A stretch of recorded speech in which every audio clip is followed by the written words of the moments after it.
여러분 안녕하십니까? 포항 MBC 뉴스입니다. 경북 동해안에는 오늘 온종일 흐린 가운데 늦은 오후까지 비가 내리겠습니다. 한낮 기온도 평년 수준에 못 미치면서 쌀쌀한 날씨가 예상됩니다. 안수진 기상캐스터입니다. 오늘 나오실 때는 우산 챙기셔야겠습니다. 이 장마전선의 영향은 아니고요. 동풍의 영향으로 우리 지역에는 비가 내리겠습니다. 이 아침에 울진과 영덕을 시작으로 이 점심때면 경북 동해안 전역에 비가 내리겠고요. 이 늦은 오후에 북부 동해안부터 차츰 소강 상태에 들면서 퇴근길에는 포항과 경주에 내리던 비도 그치겠습니다. 강수량은 5에서 20mm가 예상됩니다. 이 기온도 크게 오르지 못하겠습니다. 경북 동해안과 울릉도 독도의 한낮 기온 25도 아래에 머물면서 평년 기온보다 낮아 쌀쌀하겠습니다. 이 모레까지 동해 남부 먼바다를 중심으로는 바람이 강하게 불면서 물결이 높게 일겠습니다. 바닷길 이용하시는 분들은 주의하시기 바랍니다. 자세한 지역별 날씨 알아보겠습니다. 오늘 흐리고 비가 내리겠습니다. 낮 기온 울진과 영덕, 포항이 23도, 경주가 24도입니다. 울릉도와 독도는 온종일 흐리겠습니다. 낮 기온 울릉도 22도, 독도 23도입니다. 동해상으로도 흐린 가운데 동해 앞바다에는 한때 비가 내리겠습니다. 바다의 물결 동해 전해상에서 최고 2.5m까지 일겠습니다. 수요일과 목요일에는 장마전선이 북상하면서 비를 뿌릴 가능성이 있고요. 이 모레까지는 쌀쌀한 날씨가 이어지겠습니다. 날씨였습니다. 민선 7기 1년을 맞은 울진군은 신한울원전 3, 4호기 건설 중단에 따른 충격 속에서도 관광과 해양 분야에서 나름대로 성과를 거뒀습니다. 앞으로도 이를 바탕으로 원전 의존형 경제 구조를 탈피한다는 계획이지만 재정 감소로 어려움이 예상됩니다. 한기민 기자입니다. 전찬걸 울진군수는 취임하자마자 정부를 상대로 중단된 신한울 3, 4호기 건설을 재개시키는 데 힘을 쏟았습니다.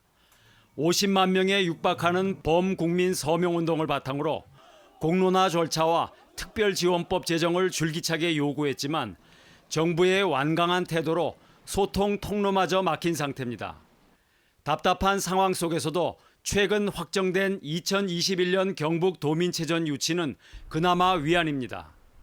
120억 원의 지원금 확보와 관광 효과를 통해 침체된 지역 경제에 활기를 불어넣을 수 있기 때문입니다. 우리가 이제 이걸 좀 경제를 좀 회복시킬 수 있는 계기가 됐고 또 울진 국민들이 또 새로운 희망을 가지게 되는 그런 원동력이 됐다.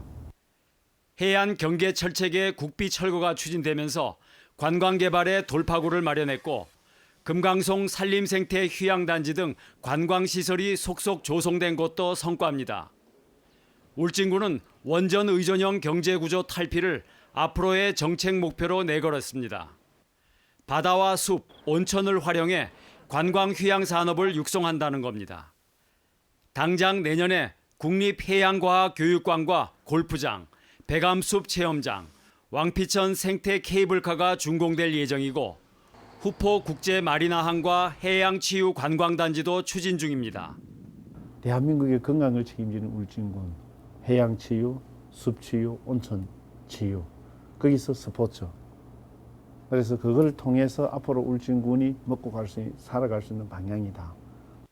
봉화 울진 간 직선화 국도가 올 연말 개통되고 영덕에서 울진을 거쳐 삼척까지 동해선 철도가 완공되면 관광 개발의 기폭제가 될 전망입니다. 하지만 원전 건설 중단으로 인한 경제적 충격은 민간뿐만 아니라 행정까지 짓누르고 있습니다. 연간 재정이 1,000억 원 이상 줄면서 그동안 추진해온 주요 사업이 취소되거나 연기될 처지에 놓였기 때문입니다.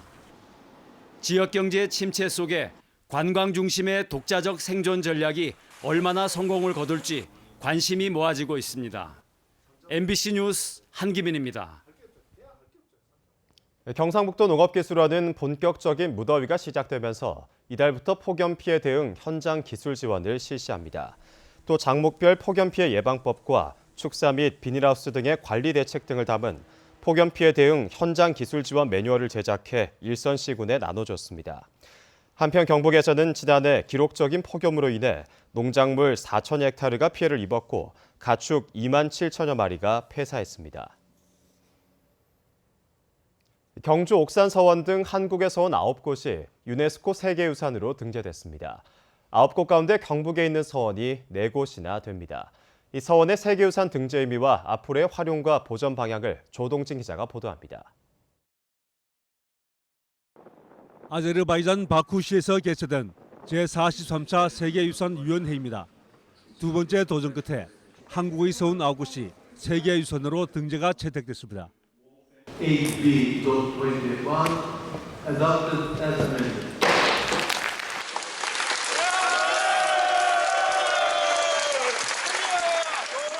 등재가 결정된 서원은 16세기와 17세기에 건립된 서원입니다. 영주 소수서원은 우리나라 최초의 서원이며 경주 옥산서원은 서원의 출판과 장세의 기능을 보여주는 탁월한 사례입니다. 학문과 학파의 저정을 이룬 도산서원과 자연과 조화된 건축을 대표하는 병산서원 등 경북에는 4곳이 등재됐습니다. 이 밖에 함양의 난계서원과 장성의 피람서원, 달성의 도동서원, 정읍의 무성서원, 그리고 논산의 도남서원 등 모두 9곳입니다. 이번에 서원이 이렇게 등재가 되는데 그래서 경상북도가 문화유산의 보고다. 그래서 관광자원을 활용하는 이런 노력들을 지금 많이 펼치고 있고. 서원은 성리학적 가치에 부합하는 이상적인 인재 양성과 학자를 제양하는 기능과 함께 지역사회의 공론을 형성하는 역할을 했습니다. 서원 등재는 성리학의 우수성을 세계가 인정하고 사회 지도층 선배들의 높은 도덕성이 지역사회의 기한 점이 높이 평가된 것입니다. 유네스코 세계유산은 우리나라에서 14번째이며 경북에서는 석굴암, 불국사와 하회와 양동마을, 산사에 이어 5번째 계곡입니다. 경북이 문화유산의 보급이 확인되면서 이를 활용하는 방안이 적극 모색되어야 할 것입니다. 9개의 서원 지방자치단체가 연계해서 세계를 대상으로 해서 우리 한국의 정신문화를 알리는 그런 관광산업을 추진해 나가겠습니다. 이와 함께 서원에 대한 홍보와 함께 국민적 관심을 환기시키고 서원에 대한 통합적인 관리 계획을 세우는 등 보존 방안도 적극 마련되어야 한다는 지적입니다. MBC 뉴스 조동진입니다. 해수욕장이 문을 열고 해양 레저객이 동해안으로 몰리면서 각종 사고가 잇따랐습니다. 어제 오후 12시 47분쯤 포항 영일대 해수욕장 앞에서 2톤짜리 모터보트가 갑자기 침수돼 해경이 구조정을 보내 탑승자 9명을 무사히 구조했습니다. 또 어제 오전 10시 20분쯤 영덕군 고래불 해수욕장 앞바다에서 보트가 전복되면서 바다에 빠진 2명이 민간 해양구조선에 의해 구조되는 등 주말과 휴일 경북 동해안에선 크고 작은 해양 사고가 잇따라 발생했습니다. 경상과 대구에서 전세 보증금을 떼게 된 깡통 원룸 사건이 잇따랐습니다. 사라졌던 집주인이 사기 혐의로 경찰에 잡혔습니다만 그런데도 세입자는 보증금을 돌려받을 길이 없다고 합니다. 사각지대에 놓인 다가구 주택 세입자 문제를 손은민 기자가 짚어봤습니다. 깡통 원룸으로 피해를 본 세입자들이 다시 모였습니다. 살고 있던 원룸 건물이 경매에 넘어간다는 사실을 알게 된 지 5개월 만입니다. 세입자들이 직접 피해 증거를 찾아 고발해 잠적했던 집주인이 사기 혐의로 경찰 조사를 받고 있습니다. 해결이라도 될까 기대했지만 보증금을 돌려받지 못하고 쫓겨나야 하는 신세는 그대로입니다. 무서워서 전세금도 어떻게 들어가지? 돈이 있으면 좀 더 안전한 아파트나 이런 데 가겠죠. 힘든 사람들을 위한 법은 하나도 없고 이 사람들이 계속적으로 이용을 해서 언제든지 터뜨릴 수 있는 문제들이니까. 문제는 원룸과 같은 다가구 주택 세입자는 전월세 계약을 하기 전에는 건물에 대한 권리관계를 파악할 수 없다는 데 있습니다. 건물이 경매에 넘어가더라도 보증금을 돌려받을 수 있는지 판단하려면 확정일자나 다른 세입자의 보증금 총액까지 확인해야 하는데 주택임대차보호법은 건물 주인의 동의가 없으면 이런 정보를 볼 수 없도록 규정하고 있습니다. 계약 과정에서 공인중개사와 집주인이 선순위 보증금을 거짓으로 알렸더라도 이를 처벌할 근거가 없습니다.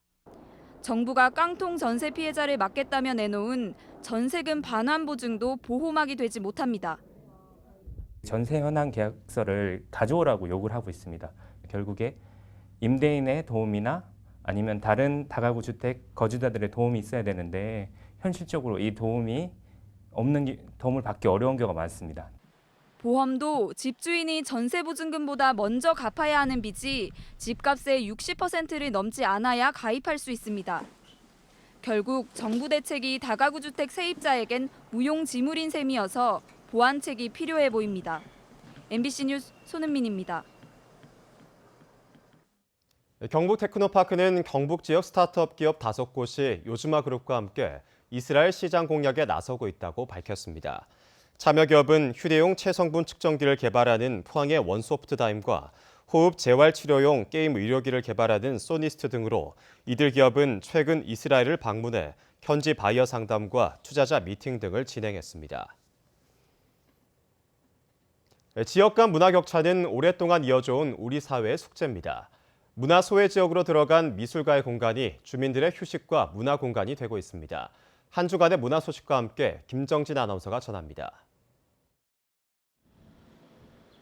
50년 넘은 미국 창고를 개조한 갤러리. 거침없는 선과 원색의 강렬한 그림들이 눈길을 사로잡습니다. 자유분방하면서도 과감한 화폭이 소박한 공간과 재미있게 어울립니다. 도시에 위험 있는 갤러리들보다도 상당히 소박한 부분이 있습니다.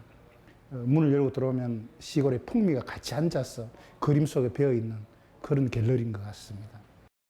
쓸모를 다하고 버려진 정미소는 화가의 작업실이 됐습니다. 30년간 인물화를 그려온 작가는 이곳으로 온 뒤 나뭇가지와 솔잎, 자갈 같은 자연의 산물을 작품에 담습니다. 갤러리가 낯설었던 주민들은 골목이 밝아져서 좋다고 말합니다. 평소에도 쉽게 접할 수 있고 느낄 수 있고 볼 수 있는, 그리고 그걸 감상하고 해서 행복할 수 있었으면 좋겠다, 그런 컨셉으로 시작했고요. 2년 전 개관한 작가의 작업실 겸 갤러리에서는 매달 한두 차례 새로운 전시를 만날 수 있습니다. 이어서 한 주간 공연과 전시 소식입니다. 판타지 어드벤처 가족음악극 토끼전이 포항시청 대자몰에서 공연되고, 황술조 작고 80주년 기념 회고전이 경주 솔거미술관 기획전시실에서, 제10회 대한민국 국공립극단 페스티벌이 경주 예술의 전당에서 이어집니다. MBC 뉴스 김정진입니다.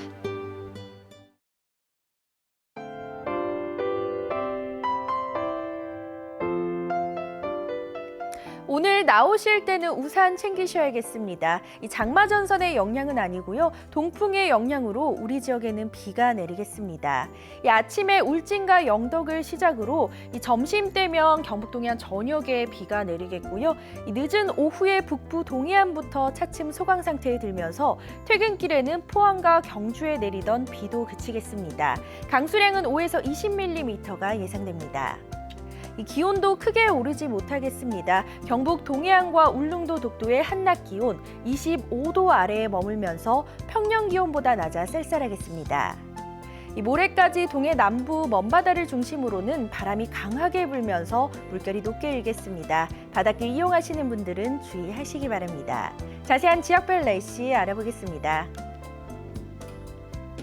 오늘 흐리고 비가 내리겠습니다. 낮 기온 울진과 영덕, 포항이 23도, 경주가 24도입니다. 울릉도와 독도는 온종일 흐리겠습니다. 낮 기온 울릉도 22도, 독도 23도입니다. 동해상으로도 흐린 가운데 동해 앞바다에는 한때 비가 내리겠습니다. 바다의 물결 동해 전해상에서 최고 2.5m까지 일겠습니다. 수요일과 목요일에는 장마전선이 북상하면서 비를 뿌릴 가능성이 있고요. 이 모레까지는 쌀쌀한 날씨가 이어지겠습니다. 날씨였습니다. 이상으로 포항 MBC 뉴스를 마칩니다. 여러분 고맙습니다.